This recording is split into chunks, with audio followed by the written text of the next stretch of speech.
Hello guys, welcome back to this channel.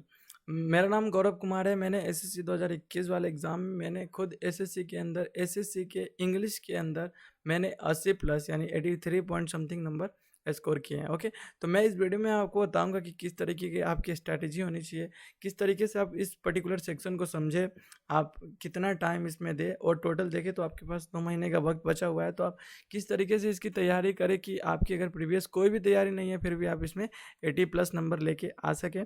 अगर आप पहले से तैयारी कर रहे हैं तो इस पर्टिकुलर जो भी मैं आपको स्ट्रैटेजी बता रहा हूँ उसको फॉलो करके आप 90 प्लस तक जा सकते हैं, 95 अप्रॉक्स तक जा सकते हैं। तो सबसे पहले इसमें देखेंगे इंग्लिश क्वेश्चन पैटर्न, किस तरीके का इंग्लिश का जो क्वेश्चन पैटर्न रहता है वो कैसा रहता है, टोटल टाइम आपको किस हिसाब से मिलता है और कैसे कैसे इसको आप कवर करें, एग्जाम में आपकी स्ट्रैटेजी क्या रहनी चाहिए, ये सभी चीज़ें मैं डिस्कस करूंगा। इंग्लिश सिलेबस थोड़ा सा देखूंगा overview, how much time should be given to the English portion exam के अंदर भी, और आपके जो पर्टिकुलर जो डेली बेसिस की आपकी जो स्टडी है उसके अंदर की इंग्लिश का रोल आप किस तरीके से अपने इंग्लिश को दे, कितना टाइम दे, किस हिसाब से इसको देखे। ओके, मॉक टेस्ट किस हिसाब से दे और किसका मॉक टेस्ट बेहतर रहता है। सभी बच्चों का ये भी डाउट रहता है कि ग्रेडअप से करे, टेक्स्ट बुक से करे, या कोई और जो है वो वेबसाइट इस्तेमाल करे मॉक टेस्ट लगाने के लिए, और उसकी एनालाइजिंग जो है वो किस हिसाब से रहनी चाहिए।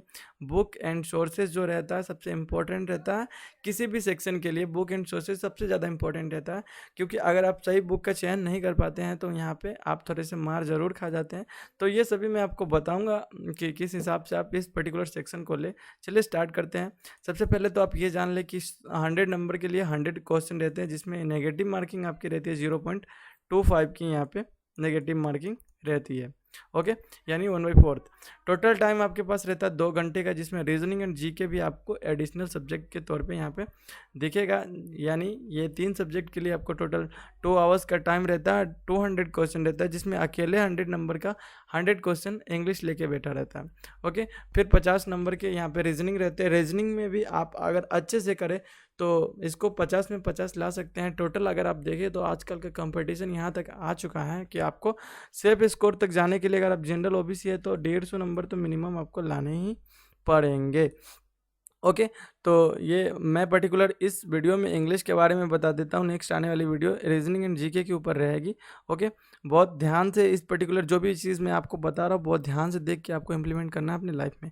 पहले ओवरव्यू देख ले कि जो एक्टिव पैसिव के 10 क्वेश्चन रहते हैं, 10 नरेशन के रहते हैं, 10 स्पॉटिंग एरर के रहते हैं, 10 एंटोनिम 5 एंटोनिम और 5 सिनोनिम के रहते हैं, 5 आइडियम एंड फ्रेजेस के रहते हैं, यानी आइडियम से क्वेश्चन रहते हैं 5, 10 रहते हैं सेंटेंस इंप्रूवमेंट, 5 रहते हैं जंबल से, 20 रहते हैं क्लोज टेस्ट एंड 15 नंबर के कंप्रीहेंशन जिसको आप पैसेज कहते हैं ये रहते हैं। तो टोटल अगर आप देखें तो इन तीनों को इनको 3 सेक्शन में आप डिवाइड कर सकते हैं। ये जंबल, क्लोज टेस्ट और कंप्रीहेंशन ये हो गया आपके रीडिंग सेक्शन। ओके, और ऊपर अगर आप देखें तो यहाँ पे sentence improvement, active passive, narration, spotting error, ये सभी आपके हो गए।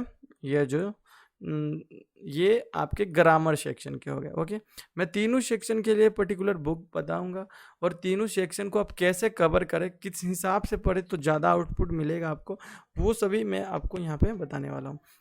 और मैंने किस हिसाब से किया था, 5 नंबर के एंटोनिम, 5 नंबर के सिनोनिम और 5 नंबर के आइडियम एंड फ्रेजेस, यानी टोटल देखें तो वोकेब सेक्शन से भी आपके 15 से 20 नंबर के वोकेबुलरी सेक्शन से क्वेश्चन आते हैं।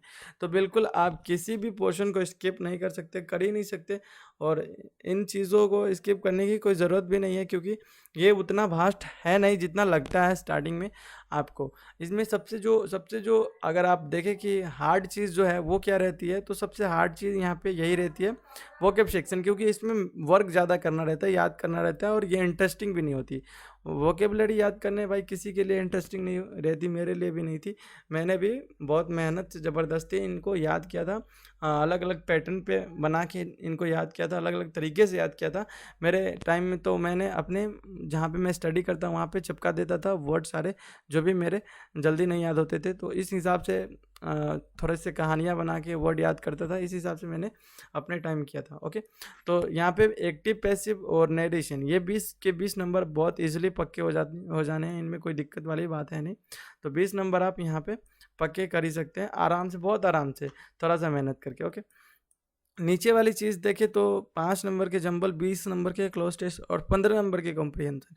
अगर आप थोड़ा बहुत भी मतलब यानी अगर आप इंग्लिश जानते हैं तो ये चीज़ जो है थोड़ा सा टाइम टेकिंग तो ज़रूर होगा, लेकिन हाँ प्रैक्टिस अगर 2 महीने का अगर करते हैं तो ये जो है 40 में से आप 38 37 तो ईजिली इसमें ला ही सकते हैं। अगर आप मेहनत करते हैं 2 महीने अच्छे से, जो जो मैं स्ट्रैटेजी आपको बताऊंगा उन पे आप मेहनत करके चलते हैं तो बिल्कुल इतने नंबर लाए जा सकते हैं। मैंने खुद लाए हैं। ओके, इनके अलावा सेंटेंस इम्प्रूवमेंट और स्पोर्टिंग एरर, ये दोनों बहुत ही बेहतरीन पोर्शन है, क्योंकि यही 2 सेक्शन आपको पूरा का पूरा इंग्लिश ग्रामर पढ़वाता है। कोई शक नहीं इसमें, और इन दोनों को स्किप नहीं किया जा सकता क्योंकि कंपटीशन यहीं तक है।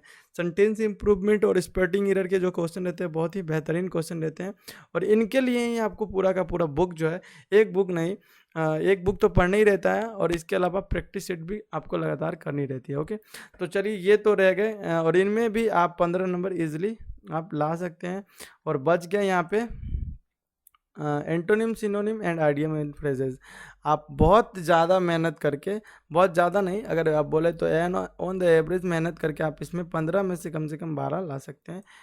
बिल्कुल मैं स्ट्रेटजी बताऊंगा आपको, 2 महीने प्लस आपके पास टाइम है तो बिल्कुल ये चीज़ कवर अप किया जा सकता है। 5 7 7 7 14 14 हो गए, 14 के लिए हम 4 लिखते हैं यहाँ पे, और 3 3 6 6 6 2 8, 84 नंबर आपके यहाँ पे बन रहे हैं। ओके, चलिए मैं आप थोड़ा सा बुक एंड सोर्सेज देख लेते हैं, उसके हिसाब से देखते हैं कि इनको किस हिसाब से करें ताकि जो है वो आप इजीली यहाँ पे इतना स्कोर कर सके। तो ग्रामर सेक्शन हम पढ़ेंगे सिर्फ इसलिए कि वॉइस एंड नरेशन, तो आप grammar section Neetu Singh ma'am की वॉल्यूम जो 1 है इसके अंदर जो वॉइस एंड नरेशन है उसको बहुत अच्छे से कवर अप कर लीजिएगा। इसमें 200 250 क्वेश्चन है वॉइस एंड नरेशन के अलग अलग पोर्शन का, तो इनको अगर आप पूरा कर लेते हो तो सारे टाइप आपको समझ में आ जाता है, और इन्हीं को आपको 4 से 5 बार बना लेने हैं, आपका ये चीज़ कवर अप हो जाएगा। अगर आपको कोई और बुक या कहीं और से नहीं देखना है, इसके अलावा भी आप जो मॉक टेस्ट देंगे तो उसमें जो वॉइस एंड नरेशन आएगा वहाँ से वो सारे कवर अप हो जाना है। तो वॉइस एंड नरेशन के लिए आपको ज़्यादा डीप में और कहीं भी नहीं जाना है। और ये जो बुक पढ़ेंगे ये पर्टिकुलर आप स्पॉटिंग एरर, ओके, एंड जो सेंटेंस इम्प्रूवमेंट, यानी एरर और सेंटेंस इम्प्रूवमेंट के जो 10-20 क्वेश्चन होते हैं उनके लिए पढ़ेंगे। तो इनमें चैप्टर वाइज रहता है, जैसे वर्ब का एक चैप्टर है, उनमें सारे रूल्स लिखे हुए हैं वर्ब के, और कम से कम 30-40 रूल्स होते हैं। उनको आपको एक बारी अच्छे से पढ़ लेना है, इत्मीनान से पढ़ लेना है। उसके बाद उसके जो क्या करना है, उसके एग्जाम्पल पे जाना है। एग्जाम्पल पे जाके एक एक्सरसाइज उसके मतलब यानी एक्सरसाइज बोलेंगे उसको, सॉरी, एक्सरसाइज, एक एक्सरसाइज आप बनाएं पहले, एक बार अपने से बनाएं रूल पढ़ने के बाद। उसके बाद जो भी प्रॉब्लम उसमें रह जाती है उसको मार्क करें, और वो रूल वापस से जाके देखें, और उसके बाद फिर से आए, फिर से उसको बनाए, और इस हिसाब से जो भी आपका फंस जाता है, जो भी मतलब जो भी आपका पहले राउंड या दूसरे राउंड में जो फंसा हुआ है उसको उस रूल को एक कॉपी पे लिख ले और उसको याद करने की कोशिश करें। हो सके तो डेली बेसिस पे उसको एक बार ही ज़रूर देखें। ओके, और इसके बाद अगर आपके पास कोई और भी प्रैक्टिस सेट यानी प्रैक्टिस सेट वगैरह रखते हैं आप स्पॉटिंग एरर और सेंटेंस इंप्रूवमेंट के क्वेश्चन सॉल्व करने के लिए, तो ये चैप्टर यहाँ से करें। फिर उसके बाद उस पर्टिकुलर बुक के चैप्टर में जाए, जैसे कि एक और बुक आती है मिरर ऑफ कॉमन एरर। तो मिरर ऑफ कॉमन एरर के चैप्टर अगर आपको करने का मन है तो पहले नीतू सिंह मैम की वॉल्यूम 1 करें, फिर उसके बाद आप उस पर जाए। या भी बहुत सारे, जैसे किरण की बुक आती है, किरण की इंग्लिश की बुक आती है, तो यहाँ से आप किरण में तो शायद टाइप वाइज रहता है, हाँ, तो एरर के क्वेश्चन एक बार यहाँ से करें। एक जैसे वर्ब का किया, और वर्ब के क्वेश्चन आपको जहाँ कहीं भी मिलते हैं फिर वहाँ से प्रैक्टिस करें। इस हिसाब से आप इसको कर सकते हैं। और तो यहाँ से आपके देखें तो दो सेक्शन कवर अप हो गए आपके, सॉरी, 4 टॉपिक कवर अप हो जाएंगे, voice and narration, spotting error और सेंटेंस इम्प्रूवमेंट। इनके लिए इनसे ज़्यादा कुछ नहीं करना आपको। ये बुक जो है रामबान है, नीतू सिंह वाली मैम की जो बुक है, बहुत ही बेहतरीन बुक है। अगर आप हिंदी मीडियम से बिलोंग करते हैं तो आपको ये बुक बहुत ज़्यादा समझ में आएगी। ओके, चलिए वोकैब सेक्शन के लिए देखें, बहुत इंपॉर्टेंट ये रोल प्ले करता है। आपके यहाँ पे 25 वर्ड्स के यूज़ आपको आपके एग्ज़ाम में देखने को मिलेंगे, क्योंकि 5 5 10 और 10 वर्ड, 10 तो रहेंगे एंटोनिम सिनोनिम, और उनके 4 जो रहते हैं ऑप्शंस रहेंगे। तो देख ले आप कितना ज़्यादा, और सभी ऑप्शंस आपको याद रहने चाहिए। उसके अलावा अगर आप देखेंगे तो जो क्लोज टेस्ट वगैरह रहते हैं वहाँ पे भी वर्ड के क्वेश्चन रहते हैं। वहाँ पे भी कुछ क्वेश्चन ऐसे रहते हैं जहाँ पे आपको वर्ड याद होना चाहिए, नहीं तो वो क्वेश्चन नहीं बनेगा आपसे। तो उसके लिए ये वोकेब सेक्शन जो है वो बहुत ज़्यादा इम्पोर्टेंट रोल प्ले करता है। ओके, क्योंकि वोकेब का जो ये रहता है कि ये याद ही नहीं हो पाता जल्दी। सारे लोगों का ये रहता है, सारे स्टूडेंट का, कि ये याद करने में अच्छा भी नहीं लगता है, लेकिन आपको याद तो करना पड़ेगा। एक बुक आती है, पावर ऑफ वर्ड पावर या ऐसी करके कुछ बुक आती है। ओके, वो बुक आप अगर शुरू में बनाने की कोशिश करेंगे तो आपको बिल्कुल भी दिलचस्पी नहीं आएगी, क्योंकि वो इंटरेस्टिंग है भी नहीं। उस हिसाब से अगर बच्चा जाता है तो उसको कम से कम 5-6 महीने लगते हैं। तो वो तो मैं बिल्कुल रिकमेंड नहीं करूँगा। मैंने खुद उस बुक को लेके रख रखा है और पढ़ाई नहीं की है उस बुक से। लेकिन ये जो ब्लैक बुक है, इसमें सारे जो प्रीवियस ईयर के वर्ड है वो कंपाइल किए गए हैं। तो बेहतरीन बुक है, आप इस बुक को लें और इस बुक में जो भी वर्ड आते हैं उनको 4-4 पेज रोज़ याद करें। ओके, और वो उसमें जो वर्ड आपको ईजिली नहीं याद हो रहे हैं उनको नोट डाउन करके कहीं पे आप अपने जहाँ पे स्टडी करते हैं वहाँ पे चिपका लें। ओके, और 2 पेज जो है वो आप आईडीएम की याद करें, और इस हिसाब से आप 2 महीने लगातार करते हैं तो एक अच्छे वर्ड पावर आपके पास हो जाती है, जो कि इस एग्ज़ाम के पर्पज़ से बहुत अच्छी बेहतरीन हो जाएगी आपके लिए। ओके, एंड हो क्या सके इसमें जो आप वोकेब याद करेंगे उसके बाद टेस्ट आता है, तो उस टेस्ट को भी दे, और अदर जो मॉक टेस्ट वगैरह देते हैं वहाँ पे भी जो वर्ड है वहाँ पे भी एक्स्ट्रा जो वो सिर्फ वोकेबलरी के टेस्ट दे। इससे भी आपकी वोकेब सेक्शन बहुत ही बेहतरीन हो जाएगी। इस हिसाब से आप वोकेब सेक्शन को कवर अप कर सकते हैं। ओके, और जो सबसे लास्ट एंड सबसे जो वास्ट सेक्शन हम बोल सकते हैं कि बहुत ही इंपॉर्टेंट सेक्शन होता है, पैसेजेज एंड क्लोज टेस्ट यानी रीडिंग सेक्शन। इसमें जंबल को भी ऐड कर दें हम तो ज़्यादा बेहतर होगा। ये चीज़ तभी आती है जब आप बहुत पहले से इंग्लिश पढ़ना शुरू करते हैं, तभी आप इस चीज़ को कर सकते हैं। तो बिल्कुल आपके पास 2 महीने का टाइम है, तो आप डेली बेसिस पे कम से कम एक आर्टिकल ज़रूर पढ़ें। द हिंदू का पढ़ें, द हिंदू का ऐप आता है, आप उसको इंस्टॉल कर लें, और उसके जो इंटरेस्टिंग आर्टिकल्स जो आपको लगेंगे उसको आप पढ़ते रहिए। जहाँ कहीं भी जाइए आर्टिकल पढ़ते रहिए। मैंने खुद इसी हिसाब से जो है वो रीडिंग सेक्शन को कवर अप किया है। और एमबी पब्लिकेशन का एक बुक आता है जिसमें बहुत सारे पैसेजेस वगैरह क्लोज टेस्ट एंड जंबल्स रहते हैं, जो कि एसएससी सीजीएल सीपीओ इन सभी एग्ज़ाम में पूछे गए होते हैं। तो आप उनको भी सॉल्व करते रहेंगे। बहुत मोटी बुक है, आप आराम से 2-3 महीने इसको सॉल्व कर सकते हैं। तो इस हिसाब से भी आप अपने इस सेक्शन को मजबूत कर सकते हैं। मॉक टेस्ट देते रहिए, वहाँ पे जो पैसेज क्लोज टेस्ट आता है उनको बहुत अच्छे से कवर अप करते रहिए। और सबसे इम्पोर्टेंट बात कि आप जब भी कहीं आप मॉक टेस्ट देते हैं, इस पर्टिकुलर एग्ज़ाम का यानी एसएससी स्टेनोग्राफर का जो एग्ज़ाम का आप मॉक टेस्ट देते हैं, तो इसमें इंग्लिश सेक्शन में आपकी जितनी भी एरर होती है उनको आप बहुत अच्छे से एनालाइज करें।